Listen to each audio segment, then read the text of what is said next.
Yo, what up? It's your boy Louis S. Black coming to you with another podcast, baby. And on today's topic, we're going to talk about some real shit. We're going to talk about how hip hop is getting fucked up. But for the longest time, we have talked about how black men have not only created hip hop, but played a part in fucking up hip hop. And I'm not here to talk some outdated shit to y'all.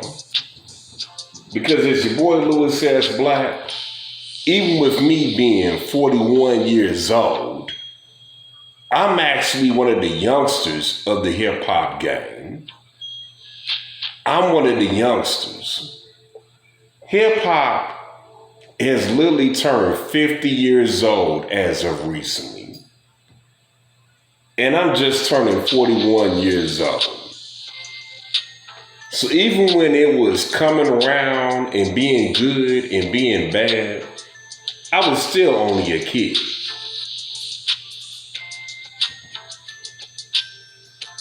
But at one point, hip hop was very male dominated. Sugar Hill,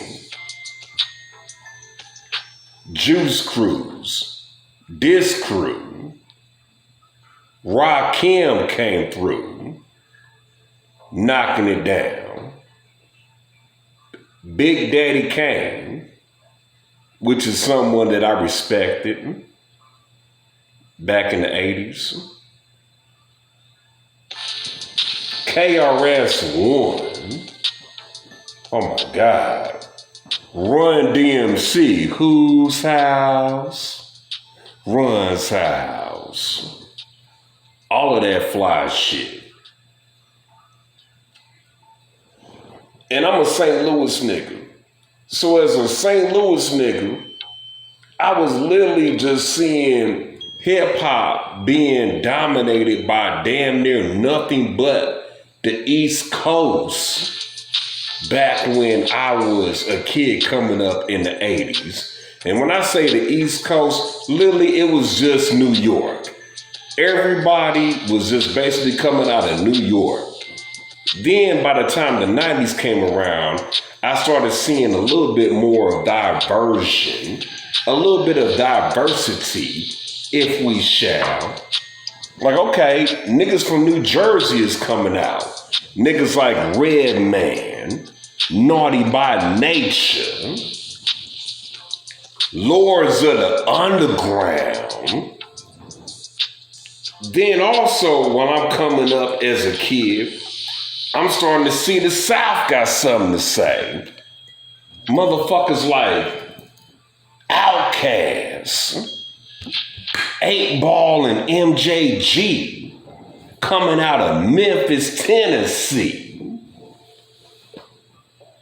Outkast coming out of Decatur, where it's greater. Uncle Luke coming out of Miami. Pop the pussy. Hoochie Mama, it's your birthday. All that fly shit. And as your boy Louis S. Black, what you know about me being someone that's coming from St. Louis and really seeing it going down.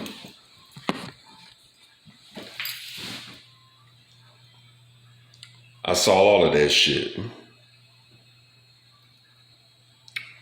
And I say that I respect it. I saw shit coming out the West Coast. Once again, NWA, Ice-T, Tupac. I ain't know where the fuck he was from. I thought the nigga was from the East Coast, but then the nigga was in Oakland.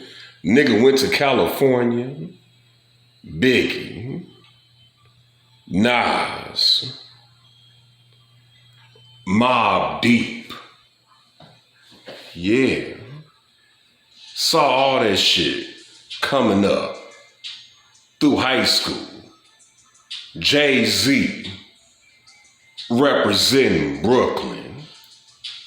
Once again, Nas really repping Queens and giving shouts out to Rakim, who is the God MC.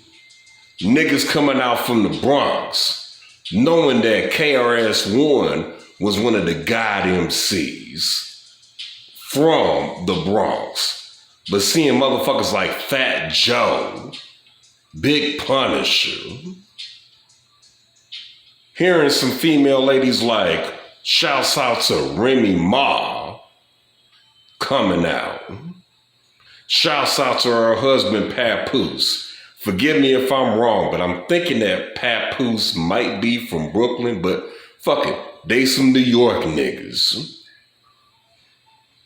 And seeing all of this shit come up around me, then seeing people come from all different areas.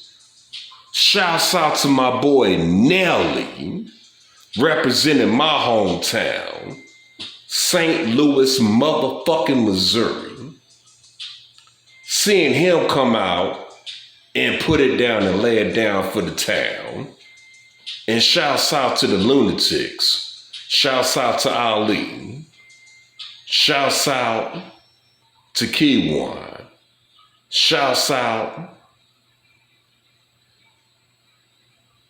to J.E. And shouts out to Murphy Lee. And I saw female MCs coming out. Because for a long time, this game has been dominated by men. This rap shit. This rap shit is a black man's game. A lot of the music that came out was created by black men, but that's a whole nother story and a whole nother day. And I have something to say. But hip hop, us black men, we definitely created that shit. And I'll never forget how I loved it. Like, even as a kid back in the 90s, I saw groups like Crisscross and ABC, aka Another Bad Creation, come out. I fucked around and told my mama damn near. Even though when you're about that age, 8, 9, 10 years old, you can't tell your mama what she need to buy you. But I told her and I asked her, I said, hey, I want that ABC album and I want that Crisscross album. And me seeing guys my age at that time, where it was the 90s, but I'm still seeing that kids my age can sit up here and get record deals and get money and be out here on the road and getting hoes. I was like, oh yes, I love hip hop and this is a part of what I want to be. Because right when they were doing that, before they started doing that, I was doing poetry. I'll give y'all a little bit of a backstory. What made me start rapping was I used to be a real shy, romantic type of dude. Was damn near trying to do R&B back when I was a young kid. But it was something about me. It was something about my upbringing, where I was at, who I was raised by, where I was like, fuck it, I don't necessarily want to do R&B, but I do want to do some music and I do want to get up on some young bitches my age.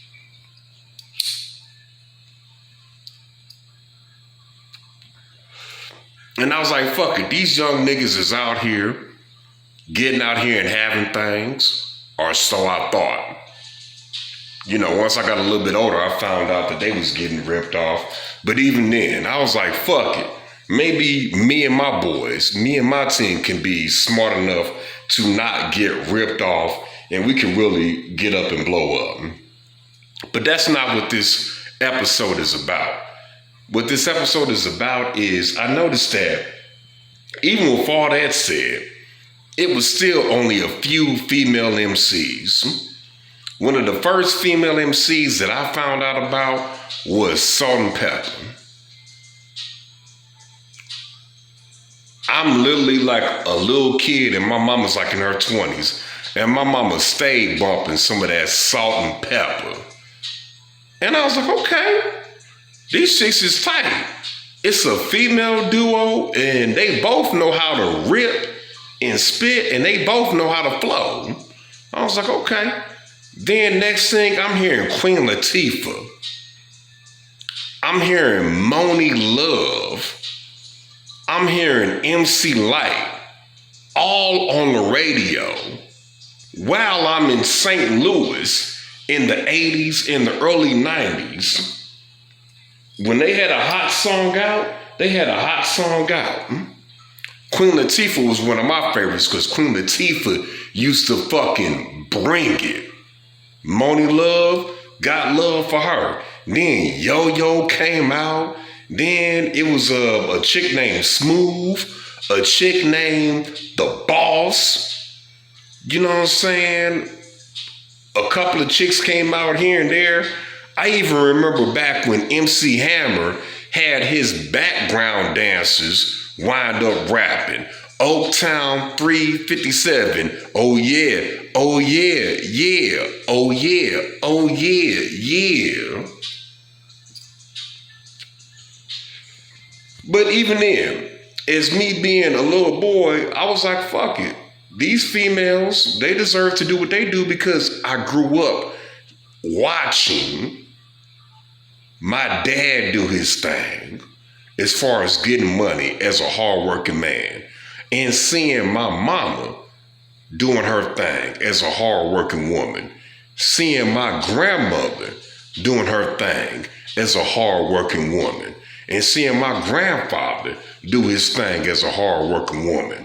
I saw my aunties on my dad's side just being hardworking women. Not on some old, I don't need a nigga shit, but on some shit like, fuck it, I'm in my own bag. And I was like, hell yeah. But as a little boy, I'm focusing on, hey, shit, let me be a male MC, a young male MC, a young kid. Man, by the time I did my first talent show with my homeboys, I actually used the Escape beat. Feels So Good, produced by Jermaine Dupri. And at that same time, I was seeing Lil' Kim coming out, Foxy Brown coming out. By the time I became a freshman in high school, by my Christmas year, I said, hey, I need a few CDs. I needed that Tupac CD, Are You Still Down? Because Pac had just died. Rest in peace to Pac. But I wound up, my mama bought me the Lil' Kim and the Foxy Brown album. Both for Christmas. And I listened to them and I was like, yo, Lil' Kim is spitting some shit and Foxy Brown is spitting some shit. These are some good albums and these are some good MCs. Mind you, Lil' Kim is the godmother of this ratchet shit that I'm gonna talk about with y'all females. And Foxy Brown was kind of on it, but I will say that Foxy Brown was a little bit more lyrical, and for some reason she was a little bit more taller, and she kept it a little bit more classier on the album. You know, she would talk about, you know, fucking a nigga and getting fucked down and all this here and there, but she was just a little bit more classier. Then I'm sitting up here and I'm seeing Missy coming out. And I'm like, okay, even Missy, you know, cool little big, thick chocolate chick and talking about being in relationships with niggas, but it wasn't so necessarily about, oh, we're fucking and you're eating my pussy and I'm eating your ass and none of that crazy shit. It was more just, you know, hey, I'm loving you and you're loving me. Boom, boom, boom, boom, boom. Even when Trina came out, by near my sophomore year, you don't know now? Who the nigga like you? You don't know now? But if they gonna like me, you don't know now. And you know, she was like, you don't know, nigga, they can fuck around and like me, fuck around when they want around me. But I was like, okay, it's Miami. I'm in St. Louis. And I hate to say it, but you know, St. Louis is way more square and not as wild as Miami is. Dade County. Trina and Trick, they was from Dade County, you know what I'm saying? But I was like, okay. I even heard Gangsta Boo, rest in peace, talking about some, where them dollars at? Where them dollars at? But I was like, okay, all right. And I wound up finding out, rest in peace to Gangsta Boo.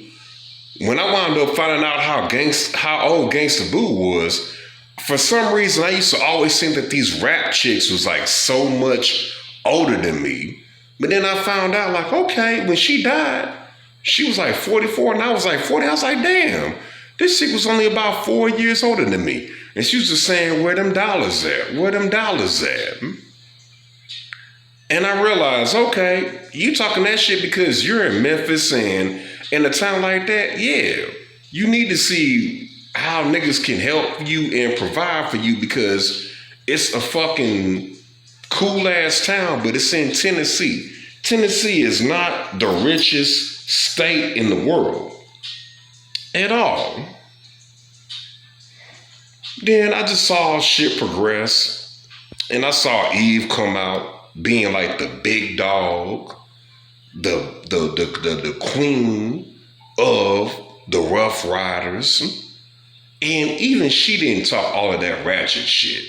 So for a while, the ratchet shit died down. I saw some of the first ladies of the groups. Even before I graduated high school, I never forget Lauryn Hill. Lauryn Hill was with the Fugees. Wyclef, Pras, and Lauryn Hill. And Lauryn Hill, she was the fucking superstar of the group because she knew how to rap and knew how to sing. And when she put out that solo album, she was, ladies, they only want one thing and all this and that. And I was like, okay, she's on some positive shit. And the chicks really looked up to her. She had all the chicks wearing head wraps and really being on they shit. Like, fuck it. Life ain't about rolling up on a nigga and being up under a nigga, should I say. Lauryn Hill taught y'all that it ain't about laying up under a nigga and just sitting up here and waiting for him to do something and getting pissed off when he can't do something. Lauryn Hill was on that real independent woman shit. Then Alicia Keys came out and she was just singing and she wasn't really trying to lay up under a nigga and blame her life problems under a nigga. So that's what was really popping when I was in college.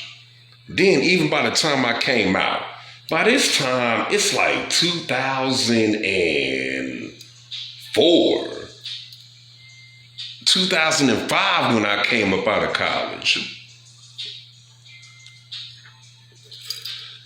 At this point, you know, you had first ladies of the crew like Ashanti. Shouts out to Ashanti. Ashanti wasn't trying to just be up under them motherfuckers. She was doing her own thing, but she was playing her role. Shauna was playing her role. Shouts out to Shauna. Fucked around and used her beat with my homeboy, where we fucked around and took that dam and turned it into Miami Vice. Money is a major issue. Violence isolated catches everything. Nah, me Miami Vice. Money is a major issue. Violence isolated catches everything. Nah, me Miami Vice.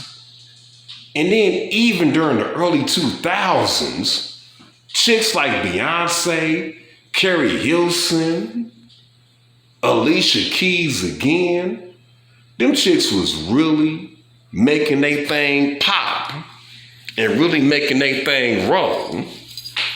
But they weren't sitting up here and just trying to say that, oh, the only reason why I can't get it popping is because another motherfucker is not doing it for me. No. What they did is they stayed in a bag and they kept on making good music and they kept on having the shit rolling like a motherfucker. And I couldn't do nothing but respect it. Even when we got to the early 2010s, I'm seeing new chicks coming out like Nicki Minaj. And I'm like, okay, she's kind of weird acting. You know, every other day she's light skinned, but she's got these weird ass colors in her hair. But I was like, yo, this chick actually has some bars. A lot of people try to accuse her of, oh, well, Drake is writing her shit. Oh, Wayne's writing her shit.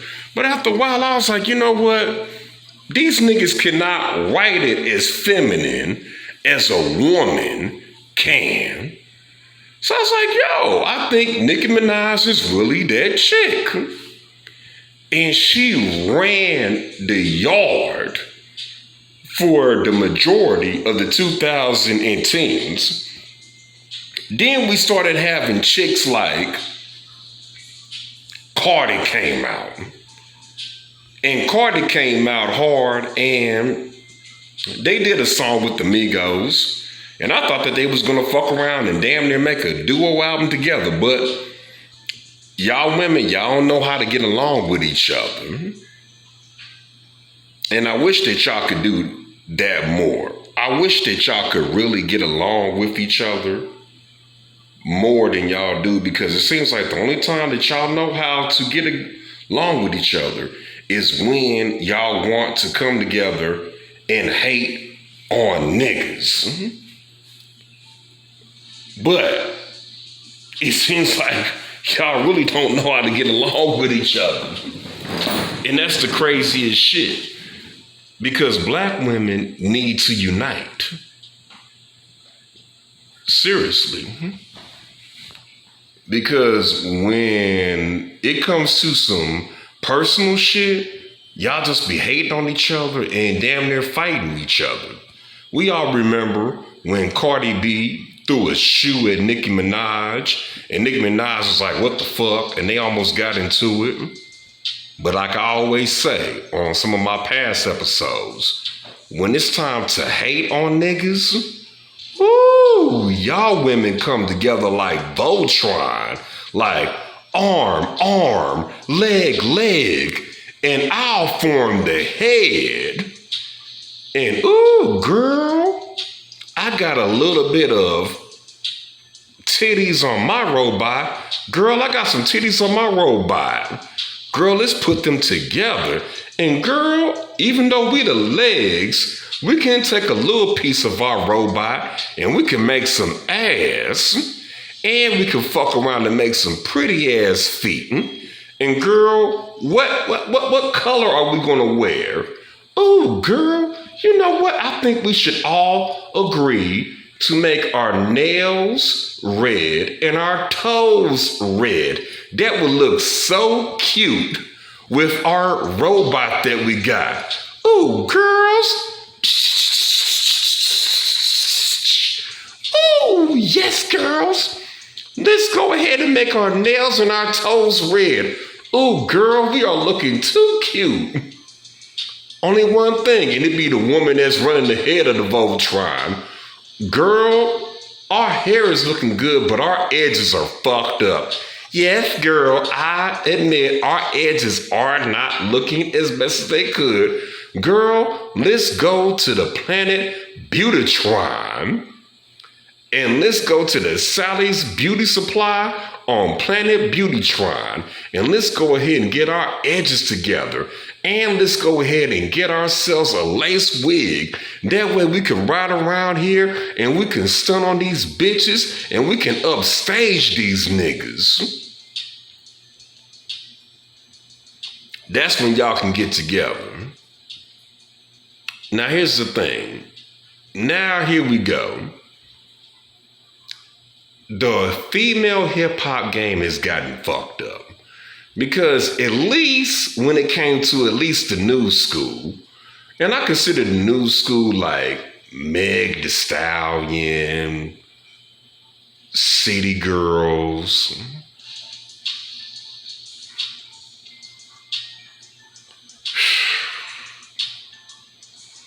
I forget her name, but she did a song with the Wu-Tang. But she's so militant and so actually responsible that nobody fucks with her or pays attention to her. But it was still a few females here and there. So I will just say, Meg and the City Girls, that was the last time I could listen to y'all hoes. Because at least they were spitting and making some beats that halfway not. Trust me, the beat that I'm playing for this podcast is the City Girls. And even them, they could admit, between the dark-skinned one, JT, being like, hey, shit, I try to do this little scammer shit and then they work for me. And even Young Miami being like, hey, I done got with Diddy. Shouts out to my boy Diddy, that's my boy. And any of y'all that knows me, that knows Louis S. Black, you see on my Facebook page, you can see that I actually perform with that nigga Diddy. And Diddy is a cool ass nigga. But at least she's willing to submit and bow down and be like, hey, yeah, Diddy, he be fucking me and pissing on me and all this and that. But hey, at least she's getting to a bag. Now we're in a new fucked up era where we've got these new chicks coming out. They're rapping about fucking with broke ass niggas, getting pissed on and shitted on by broke ass niggas. And they are sitting up here and putting this out here to our new generation of daughters. And as someone that has a daughter, I'm not feeling it. Like, I have a daughter that's getting ready to be 8 years old. And I don't even want my daughter listening to that ratchet, low-level bullshit that they putting out. But the thing is, I feel like these corporations are really trying to take over. And nowadays the game is, you ain't even got to put out a whole bunch of records. Just put out a record or two, and we'll just pay you to spread ignorance and bullshit amongst the community. You got Ice Spice, little light-skinned curly-haired ass, talking about a nigga's a munch. And a munch is basically meaning that, and I can be upfront and I can be as outspoken on my podcast because that's what it's about. Have your own fucking platform, even if you're not getting paid as many dollars as the corporation. Ice Spice is saying the nigga's a munch. He ain't even get the fuck. He just ate my pussy out. Oh, okay. Wow. Such positive music. You got Suki Hana out here running around in London talking about some, I want my pussy stretched out and I'm willing to eat somebody's ass. What kind of weird shit are we promoting? Number one, that's not a flex. As a woman, when you talk about sex on the microphone, you make yourself sound weak. Not if you talk about sex on the microphone, but if that's all you know how to talk about. Because trust me, Lil' Kim and Foxy Brown and Trina and even Queen Latifah and even MC Lyte, they all talked about having sex with men. But the thing was, they talked about it occasionally, but then they knew how to get lyrical and actually get down on that microphone. Just like me, I'll be fair, as a male lyricist, every once in a while in a song, I will talk about fucking with a chick, or every once in a while talk about getting some pussy. Hell, might even make a song about it. But the thing is, I can do a whole song where I literally barely even talk about sexual interactions with a woman. The reason why is because as a man, I know I have the power to where My sexual conquest with a woman is not what defines me. How much pussy I get is not what defines me. That's not what defines me, and that's not what makes me a star. What makes me a star is the fact that I can rap my ass off and flow my ass off. And I'll give y'all an example. I'ma barely mention any pussy, but flow my ass off like I got my back against the wall, knocking niggas out. But my hustle so focused, I'm still on the cash route, still whipping the cash out until I mash out, breaking them like glass house. Still wonder what that's about. I'm getting some major clout in this new rap industry. Coca-Cola and Hennessy, known to the bishop remedy, known for breaking virginity. I saw my enemies, also financial entities. Some of this is into me. Lewis messes some instantly. 6 figures eventually in the 21st century. My game still popping, so playboy, it was meant to be. This is such a gift to me. Rapping this epiphany, spinning so swiftly. Ain't got time for the trickery. Ain't got time for the trickery. No mystery. How speaking in lyrics at the same time. Similes, metaphors, and verse in the same grime. Similes, metaphors, and verse in the same grime, motherfucker. I mentioned a little bit of pussy, but the whole rhyme wasn't about pussy. Ladies, if you're gonna rap, you make yourself sound weak if all you talk about is sucking dick and getting fucked and how good your pussy is. Because you're not dominating anybody. As a woman, there's only 2 positions where you can halfway dominate a man. It's called cowgirl. Either A, cowgirl, where you ride the dick and you look at that man. Or B, reverse cowgirl, where you ride the dick and he can look at your ass. And at any time, that still does not make you dominant. Because at any moment, he can sit back here and lay back.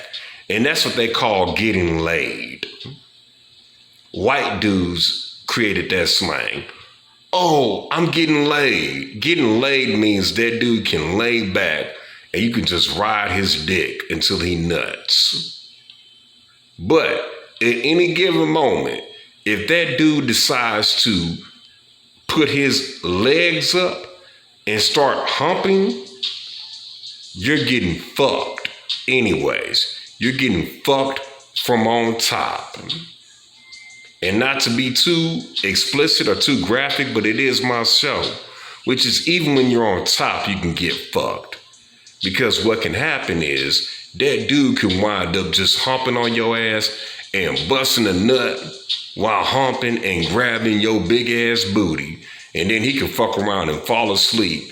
And with him being a man, especially if he has his shit together, fuck around and wake up in the morning and be like, shit, fix me some breakfast. Or fuck around and take you to breakfast, but guess what? He's paying, which is he's still in control. We are